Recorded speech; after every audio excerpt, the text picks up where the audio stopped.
Muy buenos días, queridos hermanos, nuevamente en el instituto con Lucas, este evangelio que de verdad es como toda su palabra del Señor, con cosas que verdaderamente vamos conociendo cada día más y más esa revelación de parte de Dios a darse a conocer a tantas cosas tan bellas y que tiene para nosotros, para darnos vida, para caminar en rectitud, en amor, en tantas cosas que nos da el Señor. Esta vez vamos a hablar del gran descubrimiento en el pasaje de Lucas capítulo 9, versículo 18 al 22. Y dice así: en cierta ocasión Jesús se retiró a orar y cuando volvió con sus discípulos les preguntó: ¿quién dice la gente que soy yo? Y le contestaron: pues unos dicen que eres Juan el Bautista, otros que Elías y otros que eres alguno de los profetas de la antigüedad que ha vuelto a este mundo. ¿Y vosotros quién decís que soy? Les preguntó otra vez y Pedro respondió por todos: el Mesías de Dios.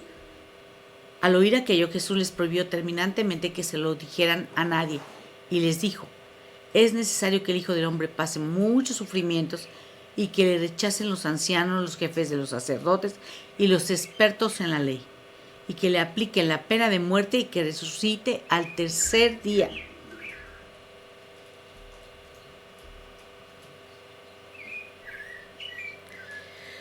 Esto es uno de los momentos que se está viviendo que es nuestro Señor más crucial. Él les hace esa pregunta a sus discípulos cuando ya él había decidido ir a Jerusalén. Lucas 9, 51. Más adelante. Sabía qué le esperaba ahí. Y la respuesta que dieran a su pregunta había una importancia. Iba a morir en una cruz. Y antes de ponerse en camino,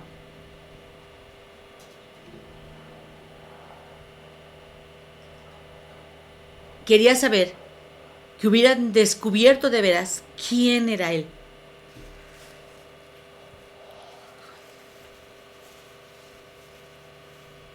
No nada más se tiene sueño por bostezar. A veces es la falta de aire la que hace uno que bostece, ¿eh?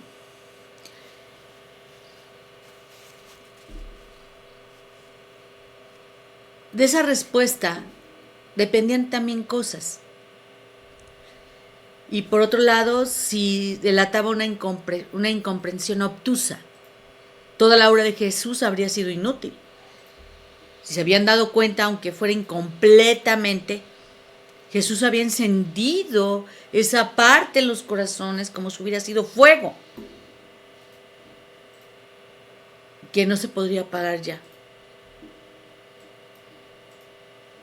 ¿Y qué ha de haber sentido nuestro Señor al escuchar de la misma boca de Pedro un gran descubrimiento? Tú eres el Mesías de Dios. Cuando nuestro Señor oyó aquello, sabía que no había fracasado. Los 12 deberían de descubrir quién era Jesús y qué significaba. Habían crecido en un ambiente en el que se esperaba que Dios mandara un rey conquistador que llevara al pueblo de Israel a ser el amo del mundo.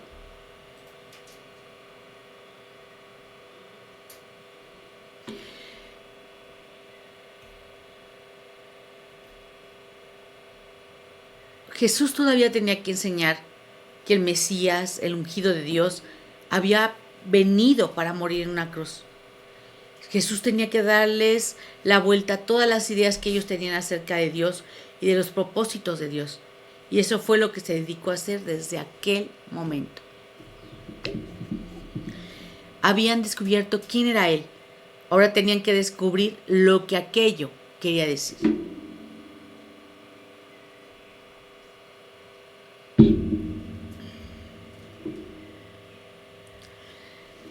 Habían descubierto quién era Él. Y ahora habría que ver qué aquello que quería decir.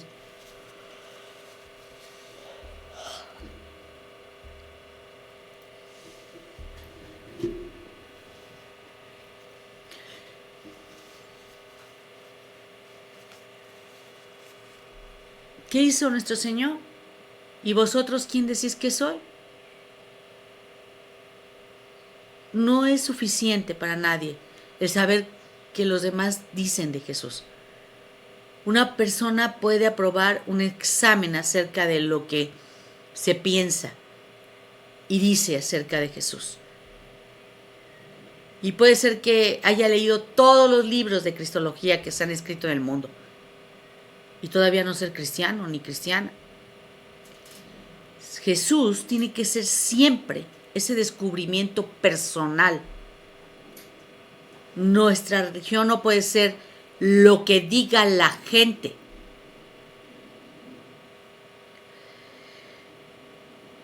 Jesús no llega a preguntarnos a cada uno, ¿me puedes decir lo que otros han dicho o escrito acerca de mí?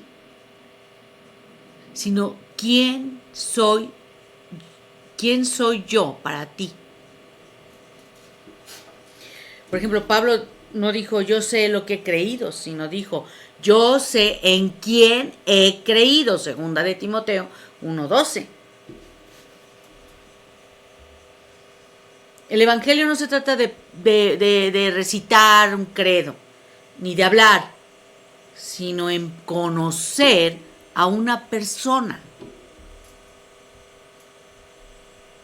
Nuestro Señor Jesús dijo, es necesario que vaya a Jerusalén a morir. Es del mayor interés al ver las veces que Jesús dice es necesario en el Evangelio de Lucas. Y se lo voy a dejar ver en Lucas. Me era necesario estar en la casa de mi Padre. Necesario. 2:49. Me es necesario predicar el reino. 4:43 de Lucas. Es necesario que recorra mi camino hoy y mañana. 13:33. Una y otra vez les dijo a sus discípulos que era necesario ir a la cruz. 9:22, 17:25 y 24:7 de Lucas. ¿Qué tenía que hacer nuestro Señor Jesús? Tenía que cumplir su misión. Toda la voluntad de Dios era su voluntad. No tenía otro propósito en la tierra que hacer aquello por lo que el Padre ya le había mandado. Un cristiano, como su Señor, es una persona a las órdenes de Dios.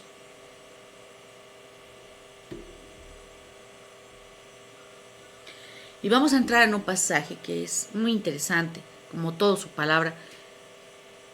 ¿Cuáles son las condiciones para el servicio? Lucas capítulo 9, versículo 23 al 27.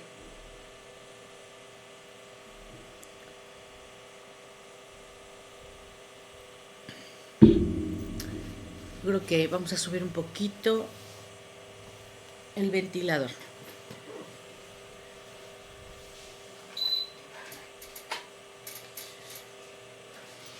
Eso es lo bueno de estar en vivo, ¿eh? Jesús les decía a todos, el que quiera ser seguidor mío tiene que decirse que no a sí mismo de una vez para siempre. Tiene que decidir cargar diariamente con su cruz y tener que seguir mi ejemplo. Los que no quieren más que poner su vida a salvo, esos son los que la pierden. Pero los que están dispuestos a perder la vida en mi causa, esos son los que la salvan.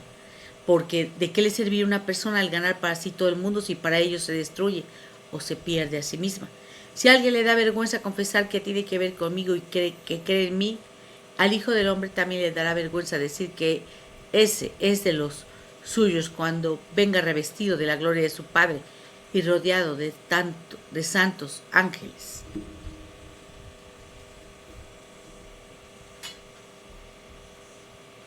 Pero creedme porque estoy diciendo la verdad. Algunos de los que están aquí no van a experimentar la muerte antes de ver el reino de Dios. Jesús establece condiciones de servicio para los que quieren ser sus seguidores. Y uno de ellos es negarnos a nosotros mismos. Y vamos a ver qué significa. Había un pensador que dijo, Pedro negó una vez a su Señor y lo hizo diciendo: no conozco a ese hombre. Negarnos a nosotros mismos quiere decir: no me conozco a mí mismo. Es ignorar nuestra misma existencia. Es tratar a nuestro yo como si no existiera. Lo corriente es tratarnos cada uno a nosotros mismos como si fuéramos con mucho lo más importante del mundo.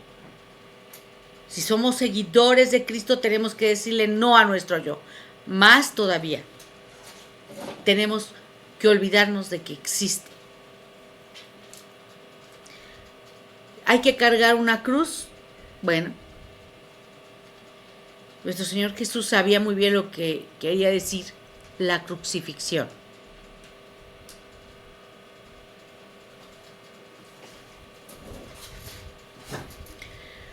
Judas, el Galileo, era un chico de unos 11 años aproximadamente y encabezaba una revuelta en Roma.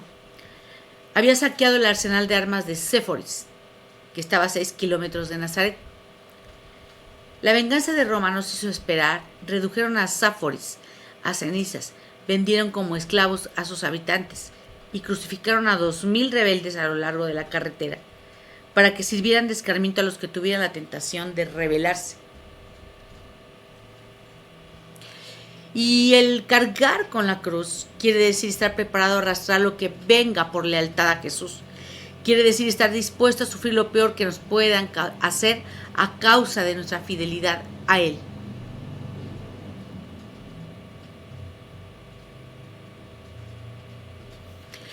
Uno debe gastar la vida y no ahorrarla.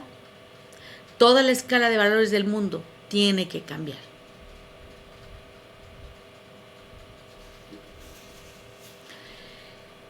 Voy a hacer preguntas. ¿Cuánto puedo sacar? Y lo contrario sería: ¿cuánto? Si no, ¿cuánto puedo dar?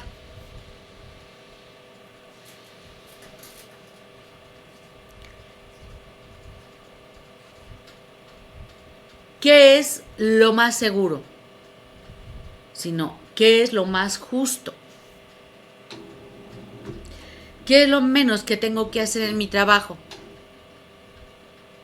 Sino, ¿qué es lo más posible?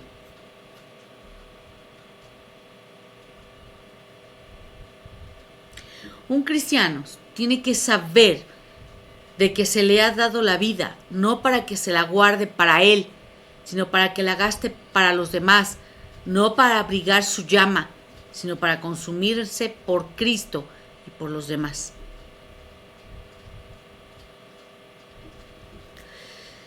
Jesús tenía la lealtad, su recompensa, y la traición su castigo. Y si le somos fieles en el tiempo, Él nos lo será en toda la eternidad. Seguimos en este mundo, en el venidero Él nos reconocerá como suyos.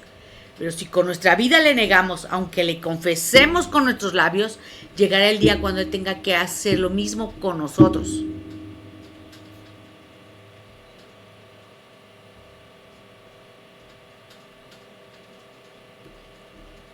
En el último versículo de este pasaje, Jesús dice que algunos de los que estaban ahí verían el reino de Dios antes de morir.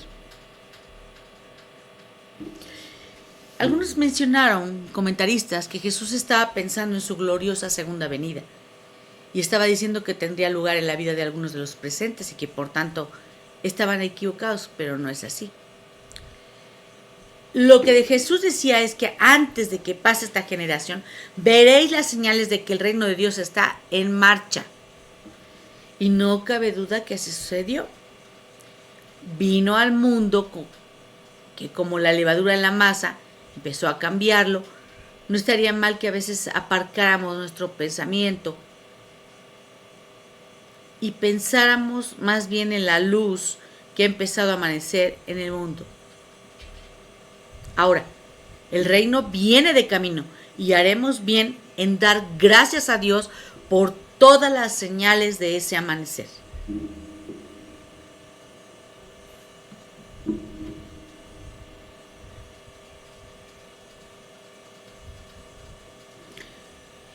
Lucas 9, 28, 36.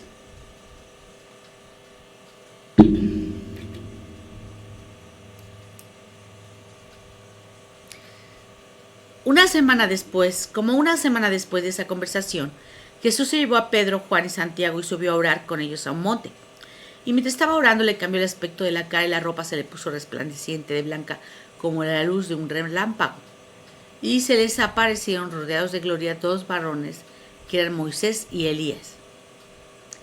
Se pusieron a hablar con Jesús acerca de cómo se iba a cumplir su partida en este mundo en Jerusalén. Y Pedro y sus compañeros estaban rendidos de sueño, pero cuando se despertaron del todo contemplaron con sus propios ojos la gloria de Jesús.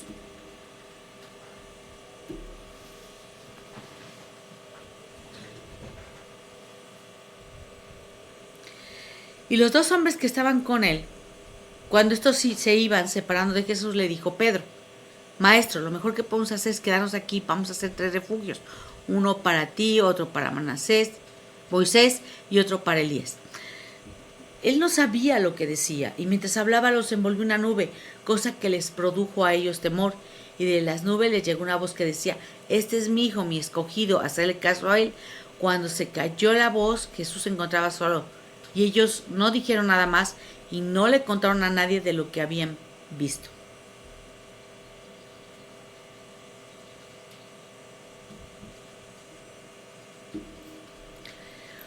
Este va a ser uno de los momentos decisivos en la vida de Jesús en la tierra. Hay que recordar que estaba a punto de ponerse en camino hacia Jerusalén, hacia la cruz. Ya estudiamos otro momento decisivo cuando les preguntó a sus discípulos quién creían que era él. Esto con un fin: saber si alguien descubrió su verdadera identidad.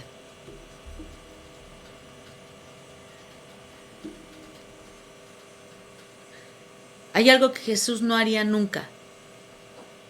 No daría un solo paso sin la aprobación de Dios. Esto es lo que debemos buscar y recibir en esta escena. No podemos saber qué es lo que sucedió en el monte de la transfiguración, pero sí sabemos que fue algo que fue tremendo ahí. Él buscó allí la aprobación de Dios en un paso decisivo que tenía que dar. Se le aparece Moisés, el gran legislador del pueblo de Israel. Elías, el más grande de los profetas. Era como si los príncipes de la vida, del pensamiento y de la religión de Israel le dijeran que siguiera adelante. Como si confirmaran totalmente. Jesús debía dirigirse a Jerusalén, seguro de que por lo menos ese grupito de hombres sabían quién era. Seguro de lo que estaba haciendo, que era la consumación de toda la vida y el pensamiento y la obra de su nación. Seguro de que Dios estaba de acuerdo con el paso que él estaba dando. Y aquí hay una frase que tiene sentido. Dice que los apóstoles, cuando se despertaron del todo, contemplaron con sus propios ojos la gloria de Jesús.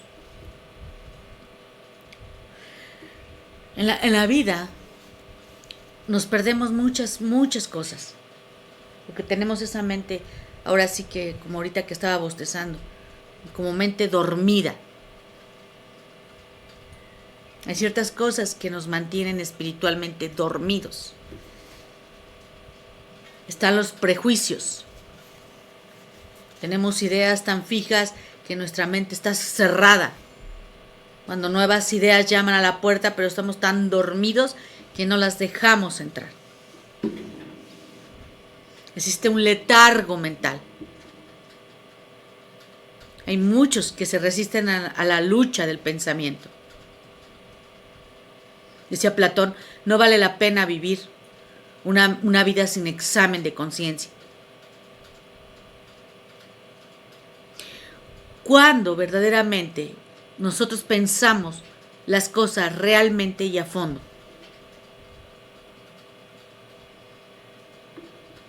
Y está ese amor a la tranquilidad. tenemos una especie de mecanismo de defensa que nos hace cerrar la puerta a todo pensamiento inquietante.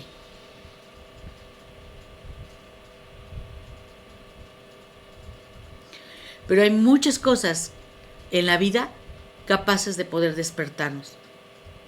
Está el dolor,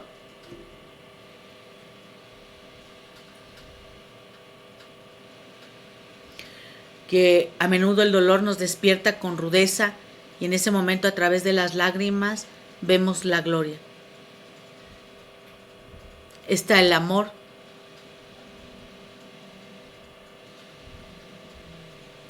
El amor verdadero es un despertar a un horizonte que ni siquiera sospechábamos que existía.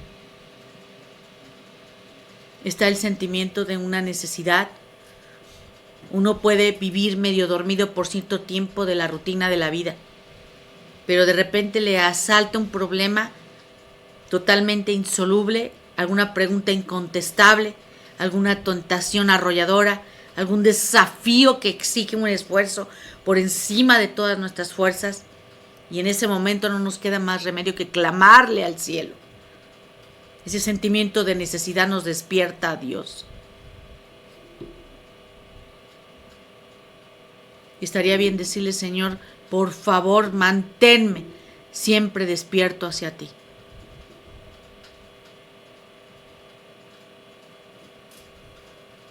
Vamos entonces a ese monte. Lucas 9, 37, 45. Vamos a ver esa bajada del monte. Al día siguiente, cuando bajaron del monte, le salió al encuentro a Jesús un montón de gente. Capítulo 9, versículo 37, 45. Uno de ellos empezó a gritar: Maestro, por favor, mira a mi hijo. Es mi único hijo. Un espíritu se apodera de él y le hace pegar gritos y retorcerse y echar espuma por la boca. Y le está destrozando y no le deja en paz. Les he pedido a tus discípulos que libraran a mi hijo del demonio, pero no han podido. Esta generación moderna tiene tan poca fe, respondió Jesús. Es de una perversidad fatal. ¿Hasta cuándo voy a tener que estar aguantándoos? Trae a tu hijo.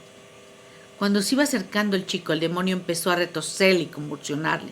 Pero Jesús reprendió al espíritu inmundo y enseguida le devolvió al padre a su hijo sano y salvo. Todos estaban maravillados de la grandeza del poder de Dios que se manifestaba en todo lo que Jesús hacía. Y él les dijo a sus discípulos: quiero que os enteréis muy bien que lo que voy a deciros, el Hijo del Hombre va a ser entregado al poder de los hombres. Pero los discípulos no comprendieron lo que Jesús les quería decir. Todavía les estaba oculto su significado y les daba miedo preguntárselo. ¿Qué hace en este pasaje nuestro Señor? Baja del monte, le asaltan exigencias y los desengaños de la vida. Un hombre había acudido a los discípulos en busca de ayuda por ese hijo único que padecía de un mal horrible y se atribuía la influencia maligna de un demonio. Y la palabra en el versículo 42 es gráfica. Cuando se iba acercando el chico, el demonio le arrojó al suelo y le convulsionó. Es la palabra que se usa cuando un boxeador o un luchador derriba a su contrario.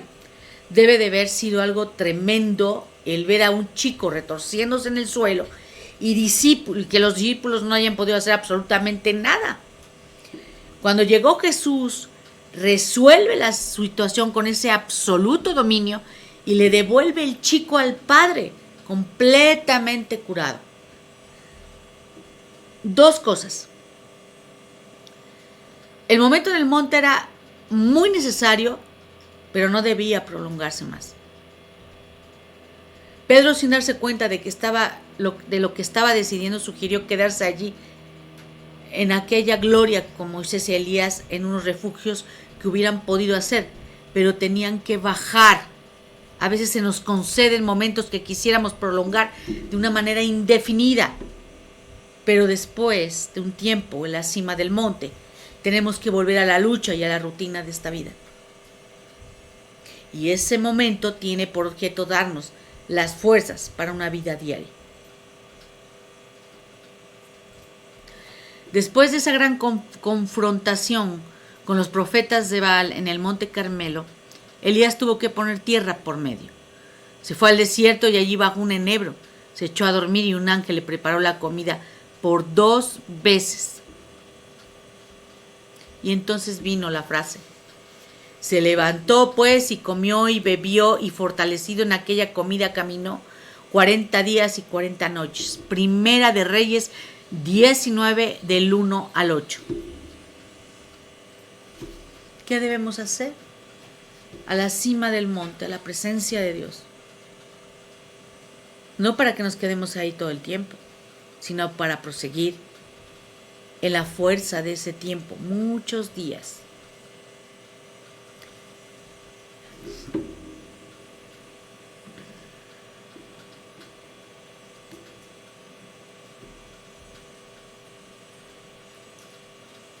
No podemos prolongar indefinidamente el momento de la cima, pero tampoco podemos vivir sin ese momento.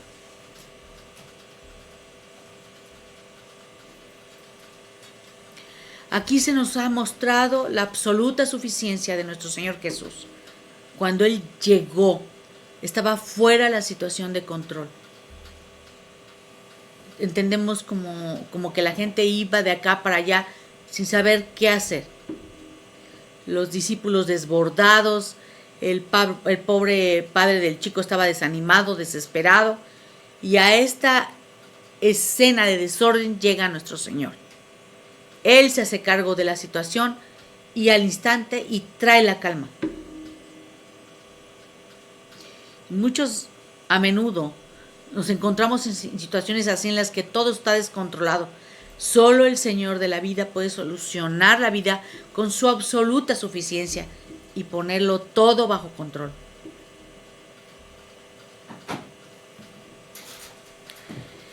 Y aquí termina ese incidente que Jesús señala a la cruz. Un momento triunfal. Jesús había dominado al demonio y admirado a la gente. Y en ese momento, cuando todos estaban dispuestos a aclamarle, Jesús les dice que se dirige a la muerte. Habría sido fácil seguir por el camino del éxito popular, ¿no cree?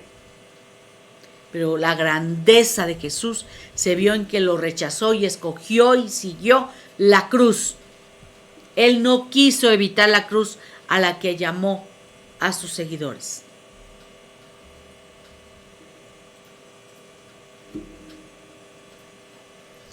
Ahora veremos una verdadera grandeza. Lucas 9, 46, 48.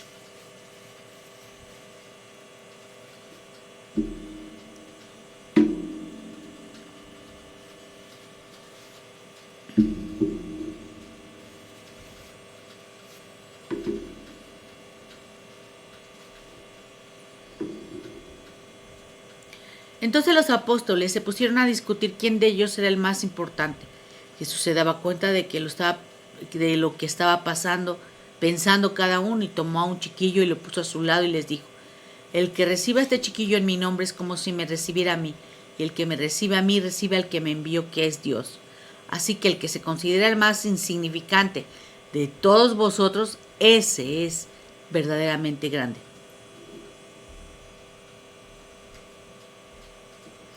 Los 12 siguieron pensando que el reino de Jesús era de este mundo y era inevitable que se disputaran los puestos más altos.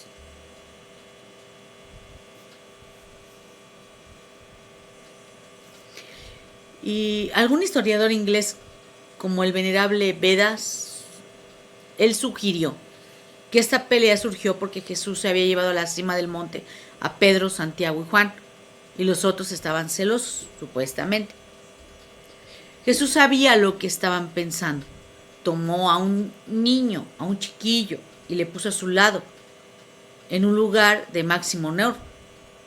Seguidamente les dijo que recibiría a un chiquillo, le recibía a él, y que le recibía a él, recibía a Dios. ¿Qué querría decir esto? Los 12 eran los lugartenientes de Jesús. Este chico no ocupaba ninguna posición oficial Jesús le estaba diciendo, si estáis dispuestos a pasaros la vida sirviendo, ayudando y amando a personas que a los ojos del mundo no tienen ninguna importancia, estás sirviéndome a mí y a Dios.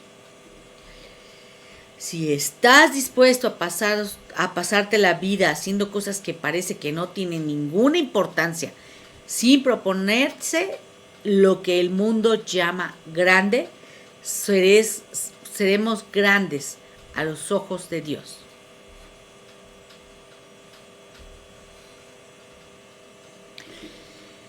Hay muchos que están como muy dispuestos a prestar servicios, pero con razones muy falsas.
Muchos prestan servicio por razones bien falsas y yo voy a ponerle a usted un deseo de prestigio. Había una persona que hablaba de cierta enfermera que cuando conoció, cuando era un médico, aquella mujer llevaba 20 años al servicio de un distrito de 15 kilómetros a la redonda. Ella sola. Y el doctor decía que le admiraba su paciencia, su resistencia, su alegría. Nunca estaba cansada para levantarse a medianoche cuando había una llamada urgente. Ganaba un sueldo base. Y una noche de tantas, después de un día especialmente agobiado, me atreví a preguntarle por qué no pedía que le pagaran más, porque Dios sabía que se lo merecía. Y me contestó que si Dios sabía que se lo merecía, eso era lo único que le importaba a ella. No trabajaba para los hombres, sino para Dios. Cuando se trabaja para Dios, el prestigio es lo último que se nos ocurriría pensar, o el protagonismo. Porque sabemos que Él lo merece todo, no nosotros.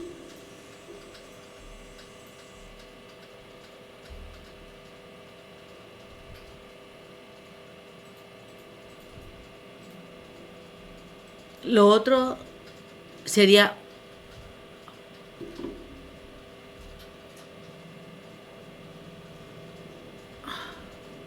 por tener una posición, por el deseo de esa posición.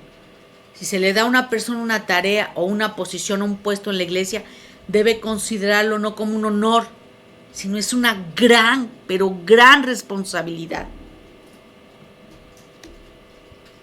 Y a muchos les gusta mandar, les gusta tener protagonismo, les gusta tener prestigio, y se trata de ellos, y eso no es lo correcto.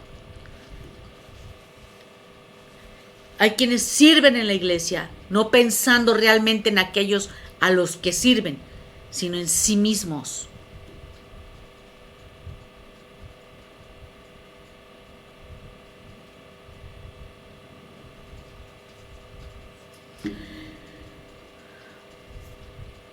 ¿Cuántas veces no necesitamos las felicitaciones, sino mejor las oraciones? El ser elegidos para un cargo es serlo para un servicio, no por un honor o por un prestigio. El mismo Pablo daba por basura sus cuadros de honor y todo lo que él era.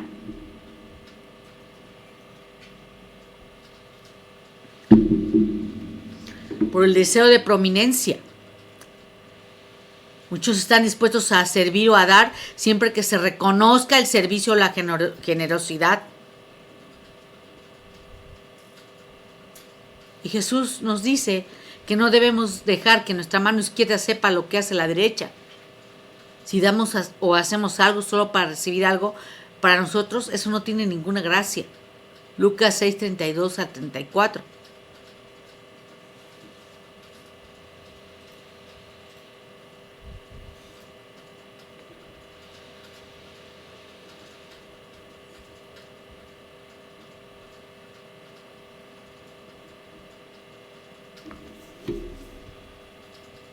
Lucas 9, 49, 56.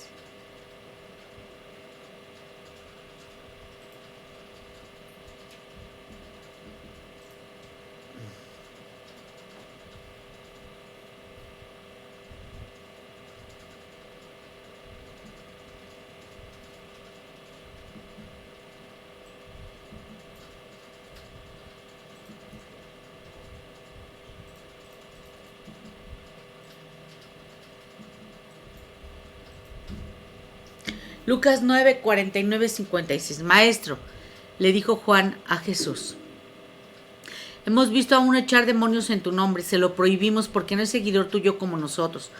No teníais por qué prohibírselo, porque el que no está en contra de vos, nosotros, está a favor de nosotros. Cuando se le iba acercando a Jesús el momento de volver al cielo, hizo una decisión irrevocable de ponerse en camino hacia Jerusalén. Envió a mensajeros por delante para que fueran a preparar el alojamiento en una aldea samaritana.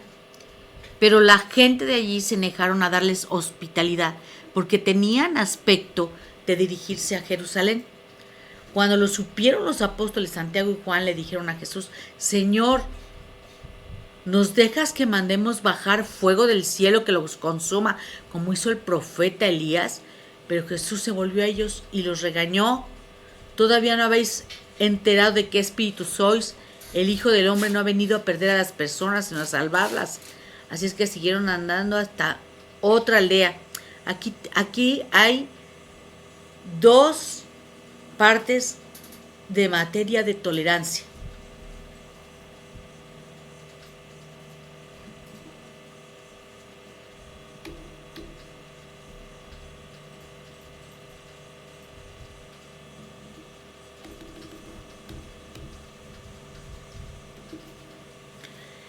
En Palestina había muchos exorcistas, como en cualquier parte, y todos pretendían ser capaces de echar demonios. Y Juan veía un rival en ese hombre. Quería eliminarlo, pero Jesús no estaba de acuerdo. El camino más directo de Galilea a Jerusalén pasaba por Samaria, y muchos de los judíos lo evitaban. Había enemistad de siglos entre los judíos y los samaritanos. Juan 4, 9.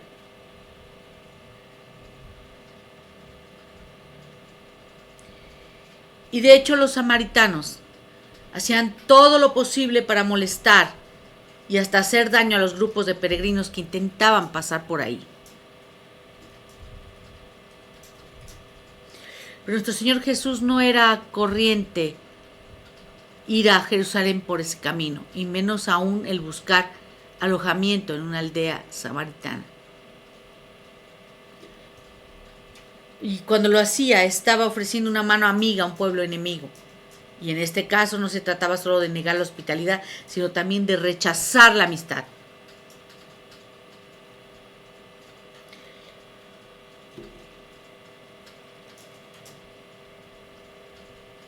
Santiago y Juan les parecía que estaban haciendo algo digno de alabanza cuando se ofrecieron a pedir la ayuda del cielo para erradicar aquella aldea, pero Jesús no lo permitió. No hay pasaje en el que nuestro Señor Jesús nos enseñe más directamente el deber de una tolerancia. Y en muchos casos la tolerancia es una virtud perdida. Y cuando existe es por razones injustificadas. De todos los grandes líderes cristianos nunca han superado a John Wesley como dechado de la tolerancia. Decía, no tengo más derecho a objetar a un hombre por tener una opinión distinta de la mía que por usar una peluca, mientras yo tengo mi propio pelo. Pero si se quita la peluca y me sacude el polvo en la cara, consideraré un derecho al desmarcarme de él lo más pronto posible.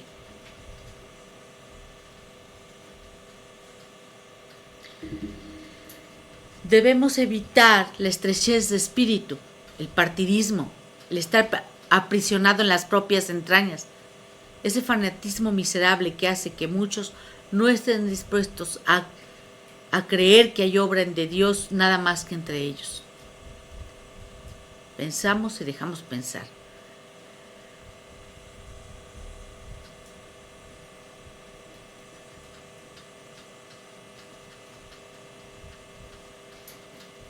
Creo que ya es el tiempo.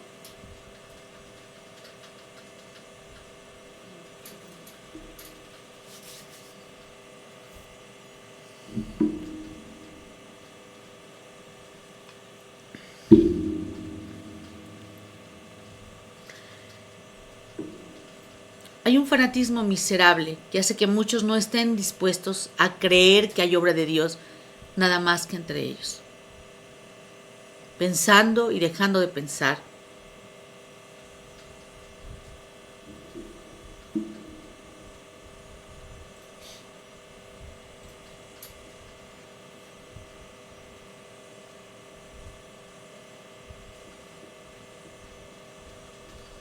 Hay un ejemplo aquí de un sobrino de Samuel, hijo de Charles.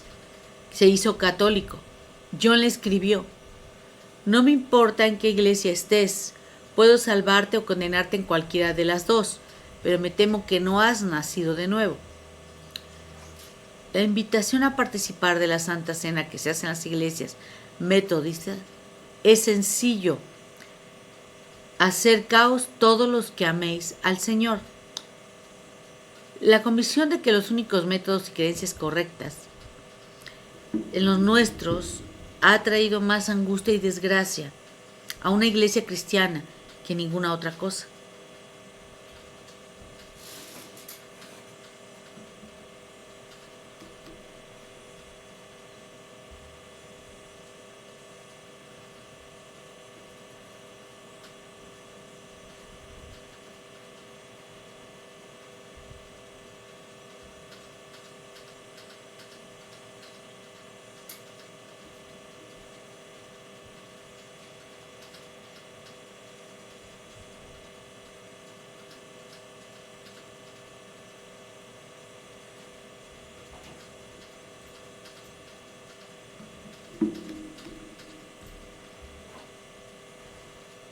Jesús tenía honradez, claro.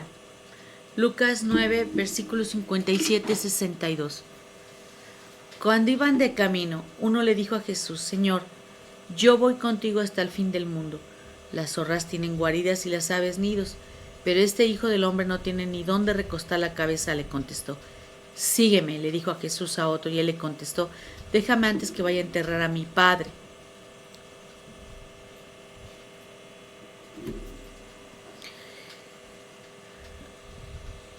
Dejar a los muertos, enterrar a sus muertos, le contestó Jesús, y tú ve a anunciar la noticia del reino de Dios. Otro también le dijo: quiero ser seguidor tuyo, Señor, pero déjame que primero me despida de mi familia. El que está arando y vuelve la vista atrás no vale para el reino de Dios.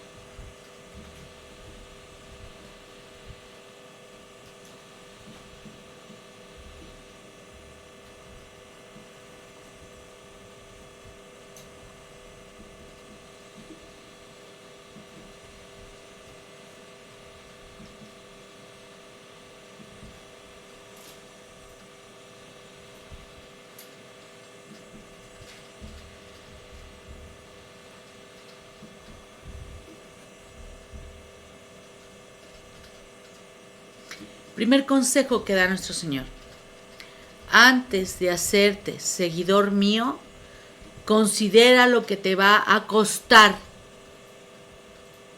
Nadie puede decir ni engañar a alguien que le induja a seguir a Jesús con ninguna falsa promesa. Y muchos en estos tiempos y siempre han tratado de traer a la gente diciéndole, esto se te va a solucionar, esto se te va a solucionar, esto. Dios no vino a solucionarte casa, cosas, cuando Él lo que quiere que tengas tú es vida eterna y tengas una identidad.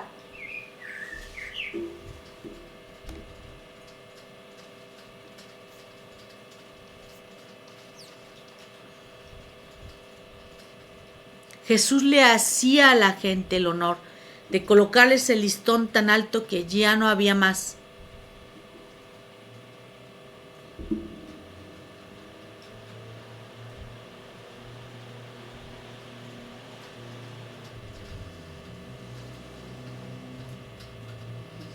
Y cuando hablamos la verdad, tal vez tengamos menos gente, pero los que estén comprometidos con Cristo deberán estar.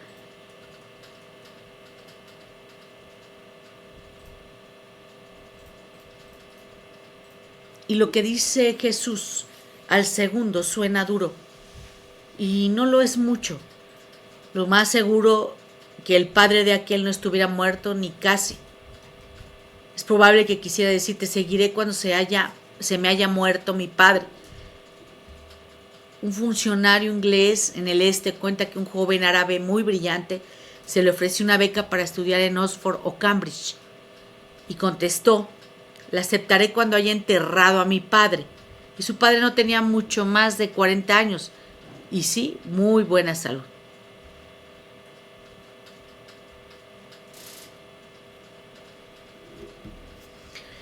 Y nuestro Señor Jesús lo que quiere dejar muy en claro es que hay momentos cruciales, que si se dejan pasar las oportunidades, lo más probable es que no vuelva a presentarse.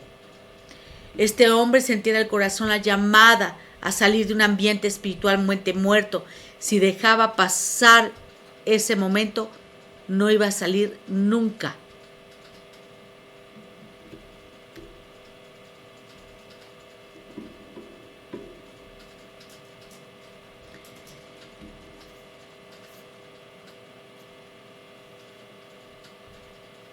Una emoción se convierte en un sustituto de la acción. Por ejemplo, usted tiene la idea de escribir una carta de agradecimiento o de pésamo o de felicitación. Si lo deja para mañana, lo más probable es que no la escriba nunca. Jesús nos anima a actuar enseguida cuando tenemos ese sentimiento. Y lo que le dice al tercero es una verdad que nadie puede negar.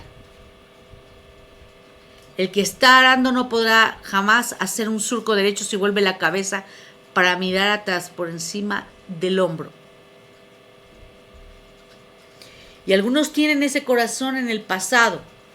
Siempre miran con mucha añoranza, pensando que cualquier tiempo pasado fue mucho mejor.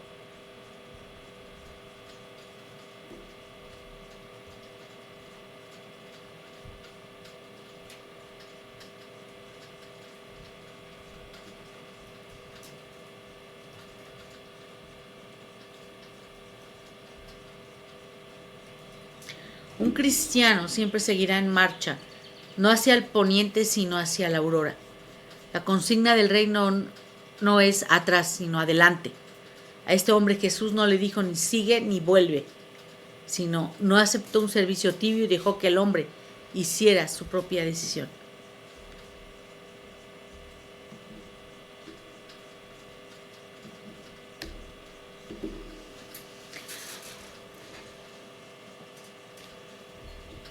Yo creo que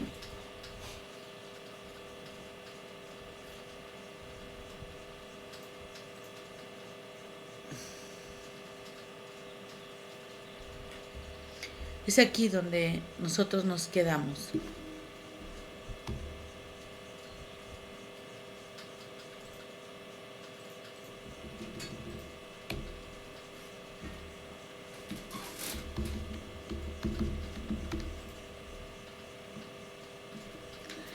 y damos gracias. Señor, te damos gracias, Padre, por este tiempo, por esta forma en línea, Señor. Agradeciéndote por siempre, Señor, lo que tú nos das, lo que tú nos hablas, Padre. Que en esos surcos tan grandes de fruto en su tiempo, lo que tú nos hablas, lo que tú nos dices, Señor, y ponerlo por obra. Te damos gloria, te damos honra y gracias, Padre mío.